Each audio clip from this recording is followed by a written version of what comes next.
So welcome everybody.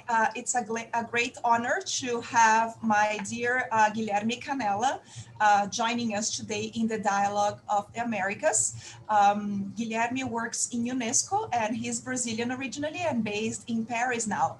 Guilherme, welcome. Please could you introduce yourself to our audience?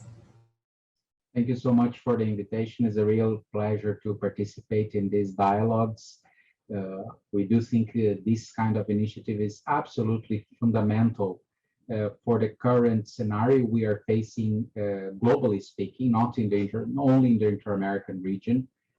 We don't have the answers to many of the questions we as a global society are posing to ourselves. So the way of advancing on that is this kind of initiative. So thank you for the invitation, a pleasure to be here. As you said, my name is Guilherme Canella. I'm the chief of the Freedom of Expression and Safety of Journalists section here at UNESCO headquarters in Paris.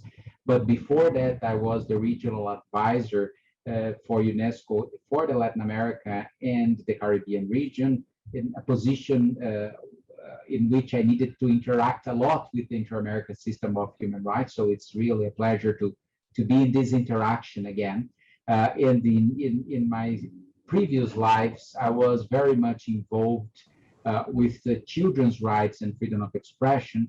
And I think that some of the discussions that you are also underlining in these dialogues, for instance, the issue of media and information literacy, etc., they are very much related, obviously, with the rights of the child, and obviously it's something that is close to my heart. So more than glad also to touch some of those issues if necessary.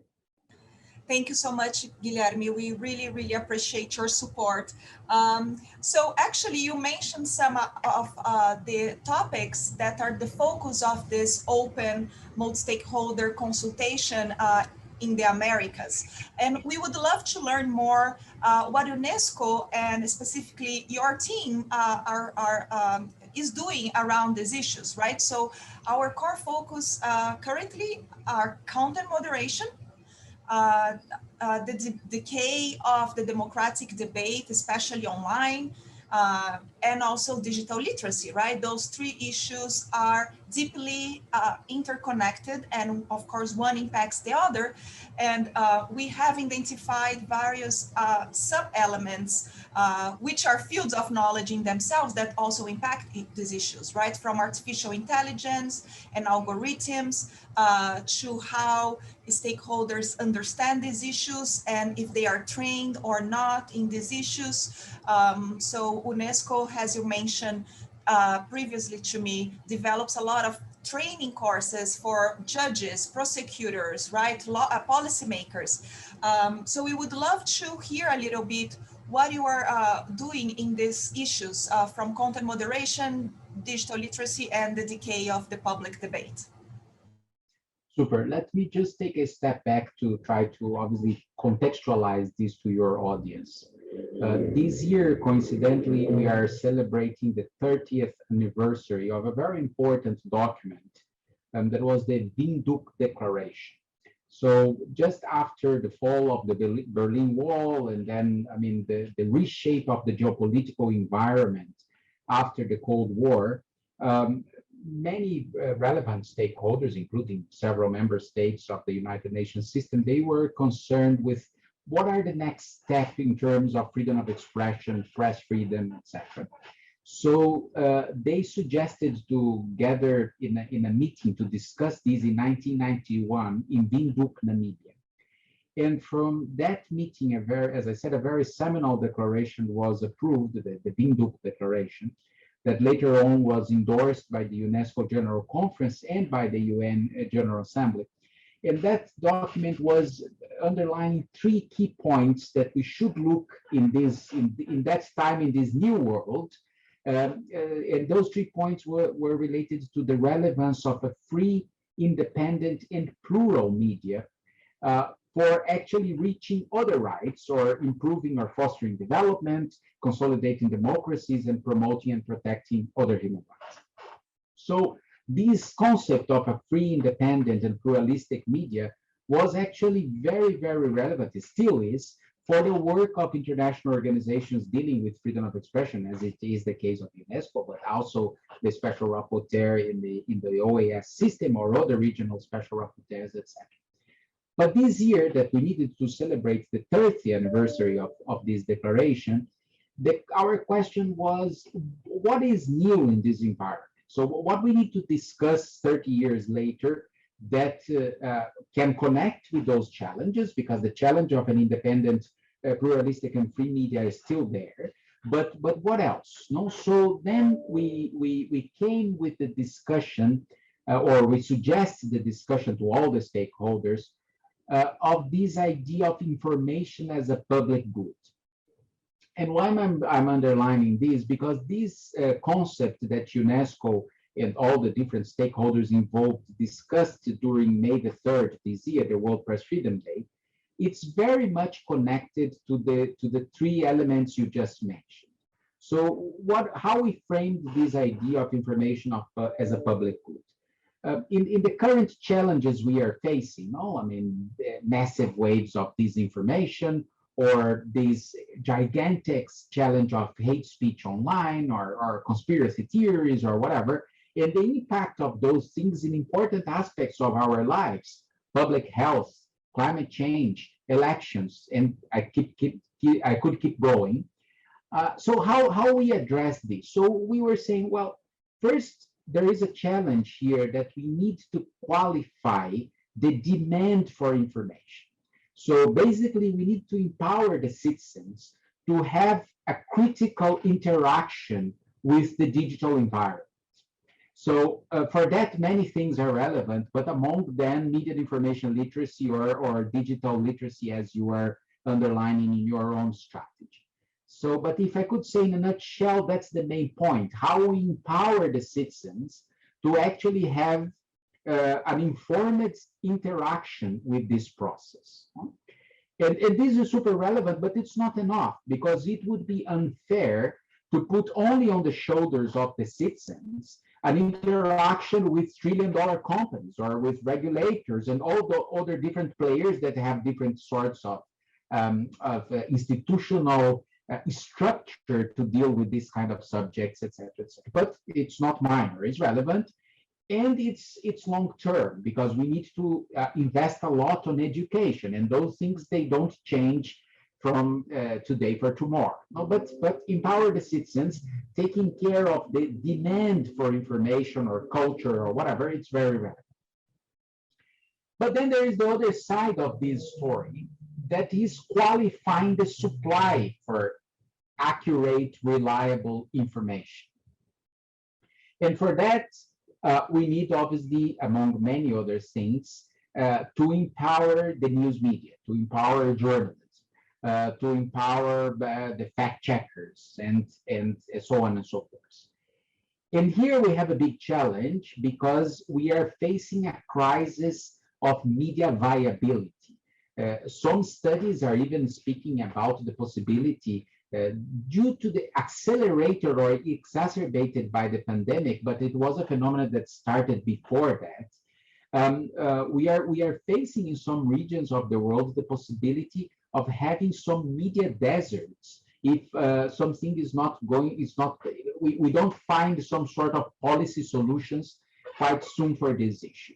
But it's not only that. I mean, this is one of the issues that's very important, the issue of viability. But the overall idea is that how we qualify the supply of reliable and accurate information to this universe, this digital universe. So we need to empower the citizens, we need to qualify the demand, but we also need to qualify the supply. However, those two elements are not enough to deal with that, because one of the really new things in this is that the transmission chain of information, knowledge, culture, entertainment, whatever we want, changed a lot with the internet, and particularly with the social media companies. So the third element of this chateau discussion of information as a public good is precisely the role of the social media companies in this story, or the internet companies. And this, we can have many angles in this discussion. One of them you mentioned in your own strategy, that is the issue of content moderation. but we could talk about content curation. That is a different story. That is more the prioritization of the content that is done from the outset due to the way the algorithms are organized, or the automated systems, etc., etc. Further regulation. But during the World Press Freedom Day, we particularly invited the stakeholders to look into the transmission chain from one specific angle, that is the angle of transparency. So, sorry to do this long explanation, but just to let the viewers know that 30 years later, you remember where I mentioned that in 1991 we started with independence, freedom, and plurality.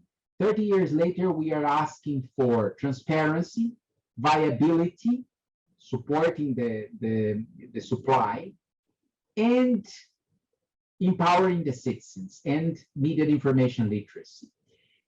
So this new agenda that connects us with the first one is the one that is going to is shaping the way that UNESCO is looking for several of those issues. No, so then when we are talking about the shrinking of the public space, we are also talking about safety of journalists, for instance, or so on and so forth. But the entire idea,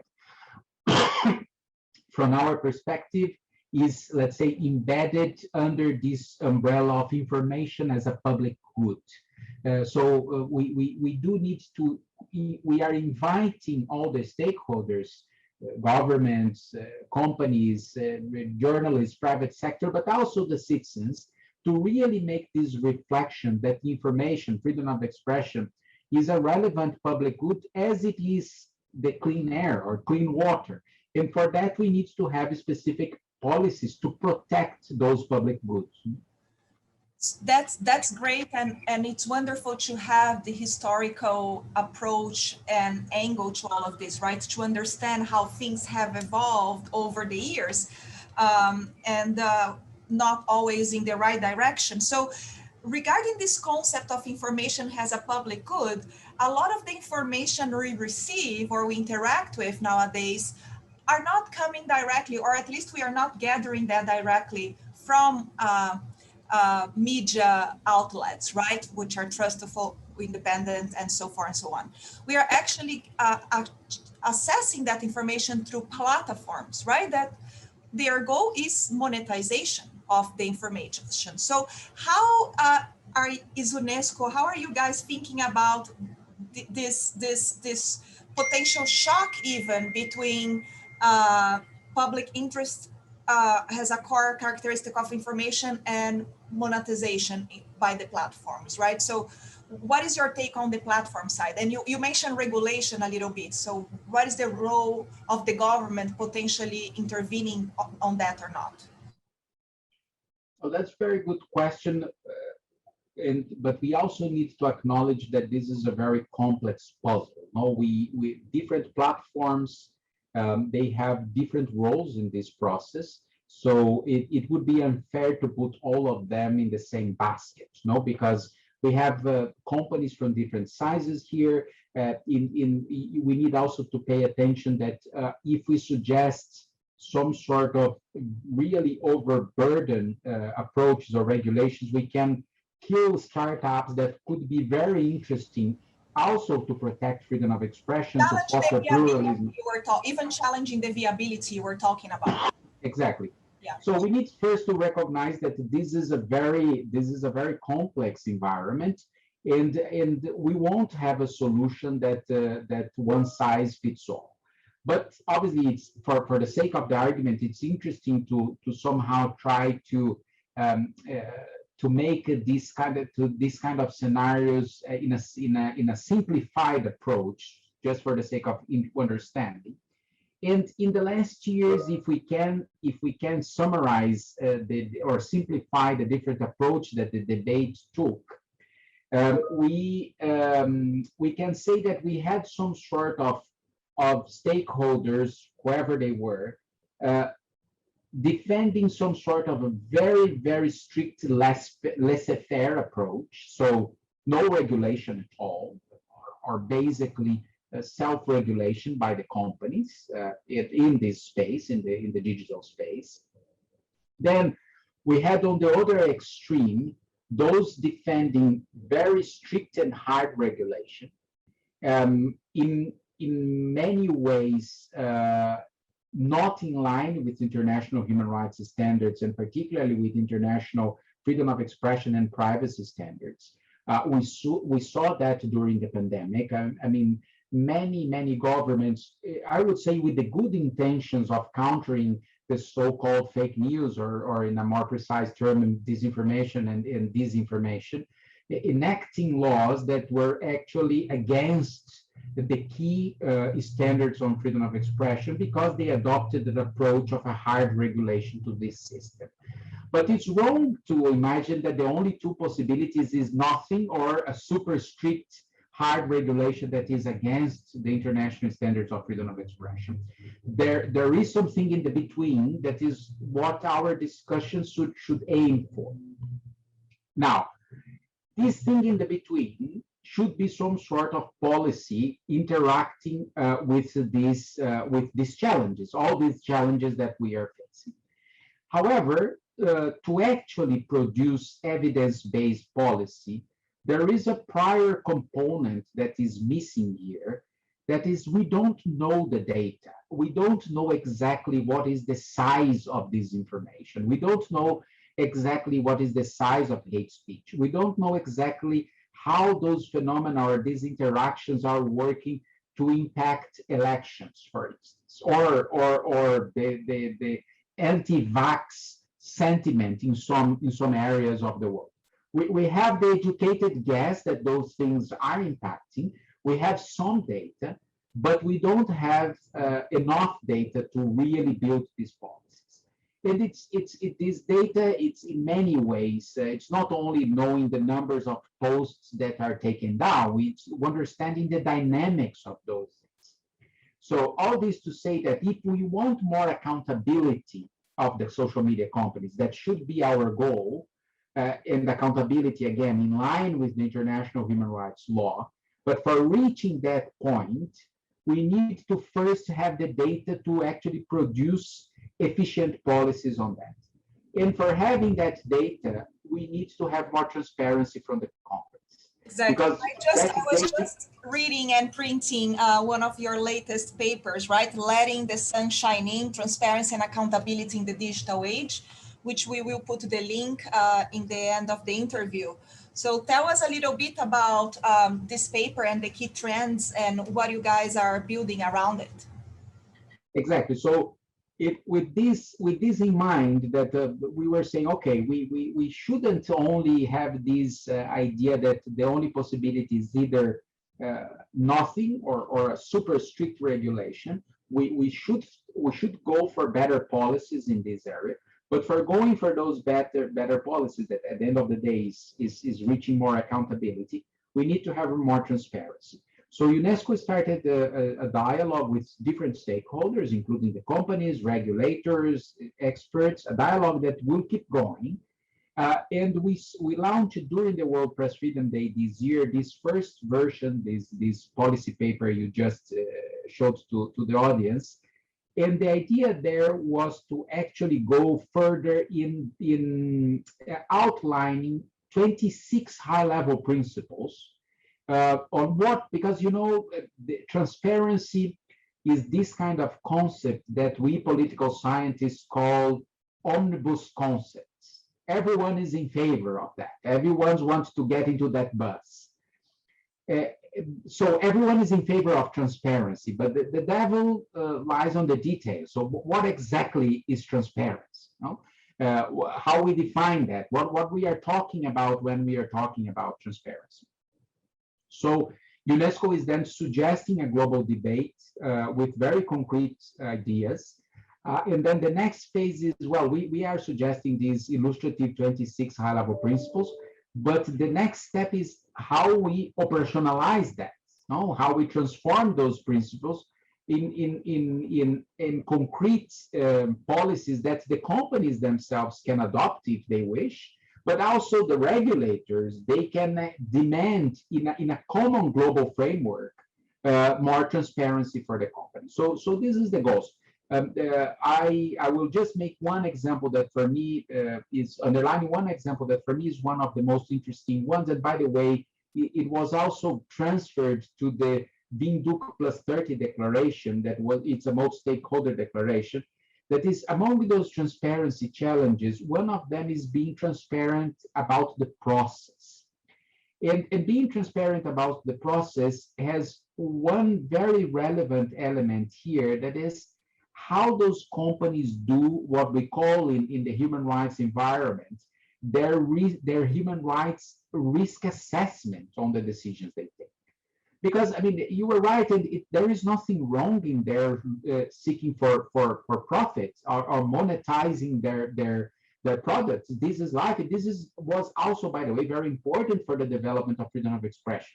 That you have companies that are then private companies, but in line with the human rights agreements that we all had as a global society.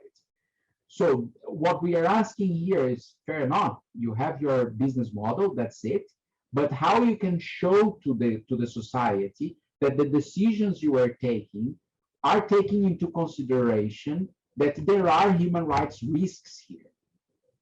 And some of those risks are very concrete, and then they can actually lead to concrete harm. Because I mean, risks are part of our lives. It's not that we will be able to erase risks from our lives. This is part of the game. But the point is that we do have a transparent risk assessment saying, okay, this is the limit that we can take for not transforming those risks in actual harm. Yes. And what is actual harm? Child pornography, or pedophilia, or impacting in an election, or making people taking the decision of not getting vaccinated because whatever is the crazy stories that are circulating in a way that they can't debunk that, or whatever it is. No, I could go on the other 25 principles. But this one, for me, is very, very illustrative because I think it connects with everything else.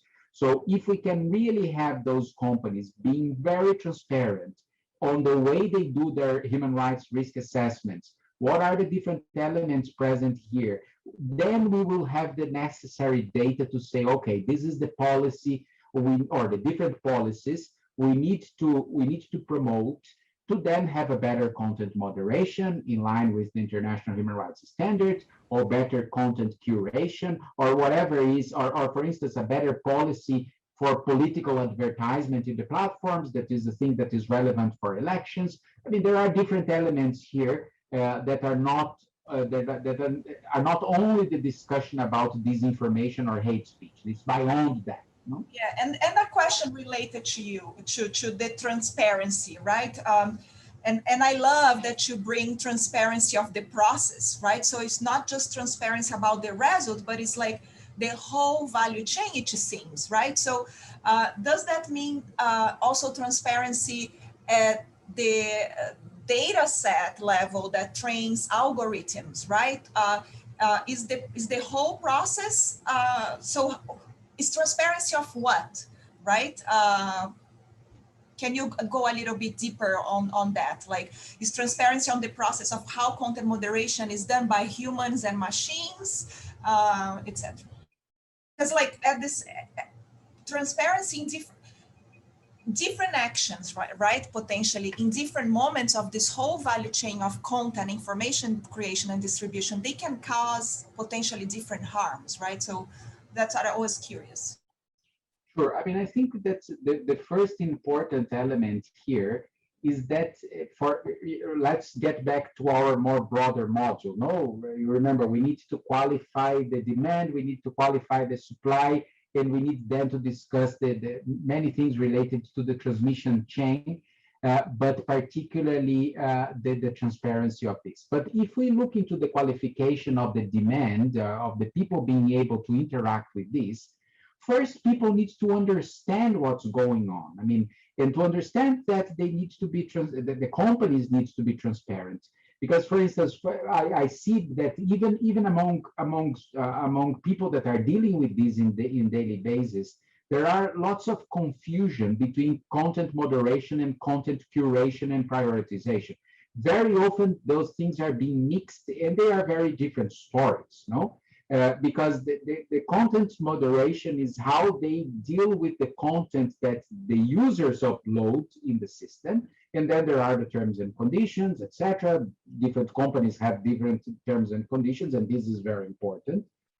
However, the content prioritization or the content curations is the decisions that the companies themselves take when they structure their algorithms, and it's the way that the information is going to be organized regardless what the users are uploading to this system. No? And many people, they don't realize that there is a difference here. No? That even if you don't upload anything, if you are only actually interacting with this, you will receive certain videos from a video platform because there is a decision priorly taken on how those things are organized. And with that, I'm not saying this is not legitimate, but should be transparent and should be clear.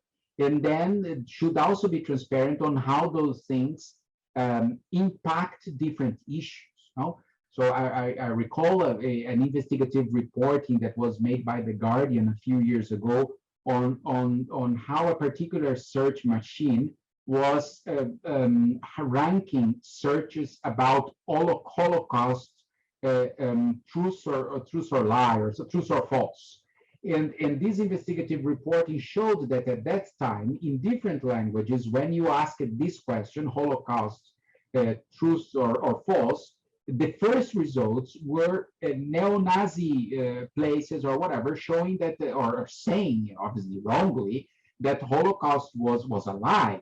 So, I mean, this was related to the way that the content curation or prioritization was organized. So, in that sense, it maybe it's not that easy to look into the transparency of I think there is a confusion in mixing the transparency of the algorithm itself, the actual formula, the actual mathematical formula, with the transparency of this process. So maybe if the companies are saying that it's for whatever reason, a commercial secret or whatever, it's not possible to show the formula, which maybe is true, maybe it's a point. Exactly. But that does not mean that it's not possible to be transparent about the process, about the consequences of this. The application of the algorithm. Yes, exactly. And going back to the empowering the user, right? Can you talk a little bit about how UNESCO has been dealing with the issues of digital literacy, media literacy, even if I agree, as you said, right, we don't want to put all the weight on the user side, the user still has some role to play. Can you comment a little bit on that? And also, I know you deliver a lot of training, right, for judges and policymakers. Is that training also considered digital literacy, media literacy? What is that training about? Sure. What do you hope with all of that, right? Yeah, that's a very good question. First, I would say that particularly because what you are doing is it's in the scope of the Americas region, I think we should all acknowledge that Latin America in particular has a long history of thinking about media education that now is transformed in a broader concept of media and information literacy or digital literacy. But thinkers like Paulo Freire in Brazil, or Mario Kaplun in Uruguay, or Jesus Martin Barbero in Colombia, or Guillermo Orozco in Mexico, and others, Ismael Soares also in Brazil, all these people, they have been for a long time, and at least since the 70s, warning that it was important to empower the citizens to have a critical relationship with the media, whatever it is, the media. No? And for that, people should understand a series of things. So one of them is their own freedom of expression rights. And how freedom of expression is a right of everyone, and not only for journalists. It's also a right for journalists. And it's also a right for internet platforms, but it's a right of every one of us. And a right, not only the right in terms of speaking, but also the right in accessing information. All those are under the Article 19 of the Universal Declaration of Human Rights or the Article 13 of the Inter-American Convention. So one thing is that when we are talking about these concepts, digital literacy or media information literacy, we need to make it very clear from the outset that it's not about how to use a particular presentation software or how to connect into the internet. These things are more and more common. It's part of the package. The thing is more complex than that. It's a real interaction in the sense that you can understand what's going on. You can understand this new language. I mean, coding or the binary language of internet or the algorithms is as you learn Spanish so that you can interact with this world. Even if you don't want to be a writer, you need to have this particular language, Spanish or English or Portuguese or Swahili, if you are interacting with the society, etc. Or like learning how to do your own content moderation and your own content curation, right? Exactly. So this idea is that you need to understand the different tools as we understand. Again, I sometimes I have the feeling that some of those policies, they are failing because we are trying to make this in a frame that if this was a completely new story, and it's not new. We have in the education systems, formal and informal, things like learning languages or learning mathematics, and those things are about learning different tools that we have developed throughout the humanity so that we can have different sorts of interactions in the society. So media and information literacy is like that. So if you have basic knowledges on, it's very important to check different sources when you are interacting with any information. Well, this would prevent a lot this sharing of disinformation and misinformation, because I would tend to say that in a majority of misinformation and disinformation that is out there, if you try, before you click, if you check at least two other sources, you will notice that that thing is rubbish. No, but the problem is that it's easy to say, but it requires a particular skill to understand that you need to check more than one source. That you, for instance, should, if it is a video, maybe try to see if that video is not an old video that now is being reshaped or reframed to try to sell an idea that is not true. So those things are particular elements that it should be part of the education of every citizen. Again, as we do other things, as we teach biology or mathematics or Spanish or English. So, but the point is that for many years, this idea of digital skills were very much concentrated in this idea of instrumental stories, how you turn the computer, how you do a PowerPoint presentation. Well, obviously, those things are relevant, but media and information literacy should be beyond that. We should actually be preparing the citizens to actually understand these kind of things. To develop critical thought, right? And it's really interesting to see, because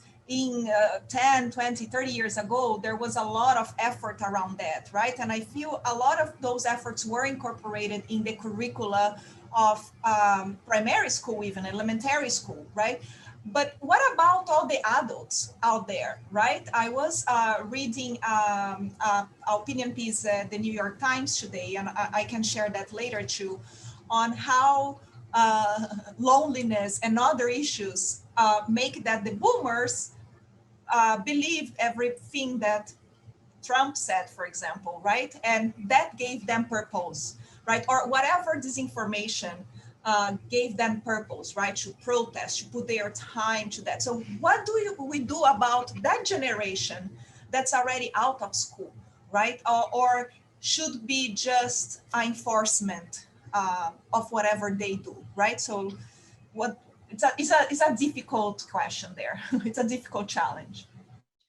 Yes, before I got on that, the thing is that unfortunately, not even in the formal education system, we still we have already overall. Obviously, there are exceptions. National policies for media and information literacy really incorporated across the board in the school system. So UNESCO, for instance, is promoting a curriculum for because one of the first steps here is actually training the teachers for this, because we need them to interact with the students. But here we need a serious decision in terms of the policymakers to have the national policies of media and information literacy, policies that have one aspect in the formal education system, but also, as you said, with a perspective of lifelong learning education for the audience. Have you seen good examples of policies out there, or UNESCO has developed model policies, curricula? Can you go further on that? Yes, UNESCO has recently we have launched a few years ago a model curriculum for the education of teachers on this area of media and information literacy, with the aim that this would facilitate educational authorities to build an overall media and information literacy policy. And very recently, we have launched a new edition of this curricula, incorporating these new challenges, disinformation, etc. And there is a let's say now a few years, but I think it's still useful in terms of a comparative perspective, a kind of a handbook comparing media education policies in different countries. Is a handbook called Mapping Media Education, which I think is very useful because it was already showing the lessons learned, including the mistakes prior to the internet development, on why some media education policies, media education related to television, to radio, to newspaper, they were not working, or some of them were working. And I think some of the problems that we learned from that period, they are still the same, and they are very relevant, and I would urge authorities to take those into consideration.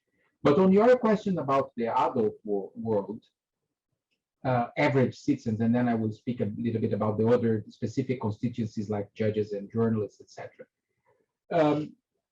We now need to, there is a challenge here of engaging very relevant new players to this discussion, that I think can play a paramount role in this idea of media and information literacy or digital literacy, or whatever we want to call it.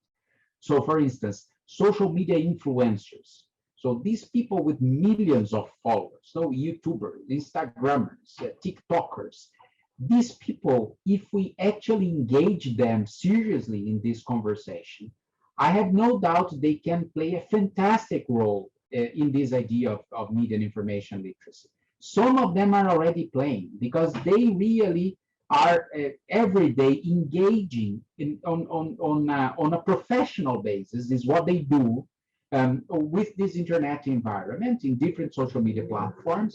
So I do think they can help a lot in engaging the overall population in this discussion. So how we can be more critical in this interaction with the platforms. Another interesting group here are gamers. I mean, gamers are discussing all the time with zillions of people, their constituencies, whatever are the issues. So if we can engage them in this discussion, that would be super, super relevant. But we need to do that, I would say, in a humble way. It's not like we, UNESCO and the OAS, we know how these people should do. On the contrary, I would like to learn from them. I mean, look, we are concerned, but you are the guys with millions of followers.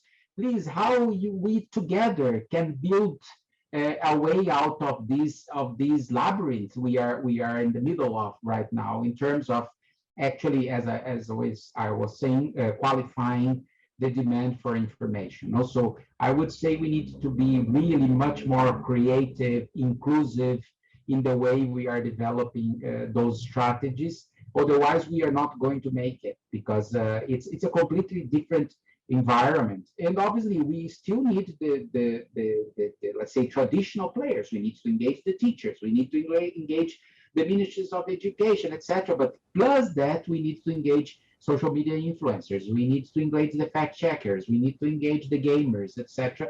And this is new environment for us. Well, and I would say even the community, right? Because if one person is literate, media literate, and right, but there is a contaminated ecosystem, it's also really hard to keep ground sometimes. But we are reaching our mark. So any final thoughts? And again, I want to really thank you for your time and participation and expertise and all the wonderful work you and your team have done over the years on all those core issues. And let us know if you have any calls too, or, for our audience.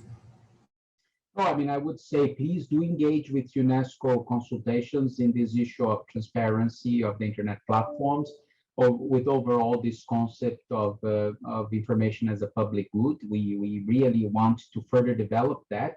We want these things to be useful, so it's important to interact with the relevant stakeholders. And maybe I would say, just because, I mean, sorry if I spoke too long, I didn't mention in details the response to your question regarding involving these other players, judges and journalists, etc. But just in 2 seconds, obviously engaging with them is also some sort of media and information literacy. In the sense that we are in a discussion on how those super relevant players in the specific functions they develop in our society, in the case of judges and prosecutors, to keep the rule of law, in the case of journalists, to keep society, powerful players, whoever they are, accountable. Yeah. But how they interact with, to use this phrase from Huxley, how they interact with this brave new world, no? And obviously they need this. We need this discussion with them to understand well how decisions regarding facial recognition by a judge should actually take into account the international standards of privacy or freedom of expression. And none of this is trivial and should be further discussed. And the same, and I finish with that, is important for journalists. How I urge journalists to do more investigative journalism about those issues, about hate speech, about disinformation, about the impact of the algorithmic decision and whatever issues of our society. So this is how we have those things, and when they advance it well, we get different players looking thoroughly in some issues from their own perspective, in this case, journalists or prosecutors or judges, with just one common ground. All of us should be abiding by the human rights standards. There is no negotiation here. Exactly. Them, but you, myself, we all are under the same umbrella here in terms of this agreement. If we can at least agree on that we are all under the same human rights principles, then obviously the different angles are welcome to try to face these problems we are tackling right now. Yes, it is indeed a very complex issue, and I wish we had the time to spend the afternoon discussing all of this. I think myself and the audience will just have to gain with your expertise. But anyway, I thank you so much. I'm sure we're gonna see you around the Americas Dialogue. We're gonna have various moments for engagement with various stakeholders, and hopefully we can learn from each other based on this transparency consultation UNESCO is developing, and the OAS Special Rapporteur of Freedom of Expression consultation, and hope to see you soon. Thank you so much. Thank you. My pleasure.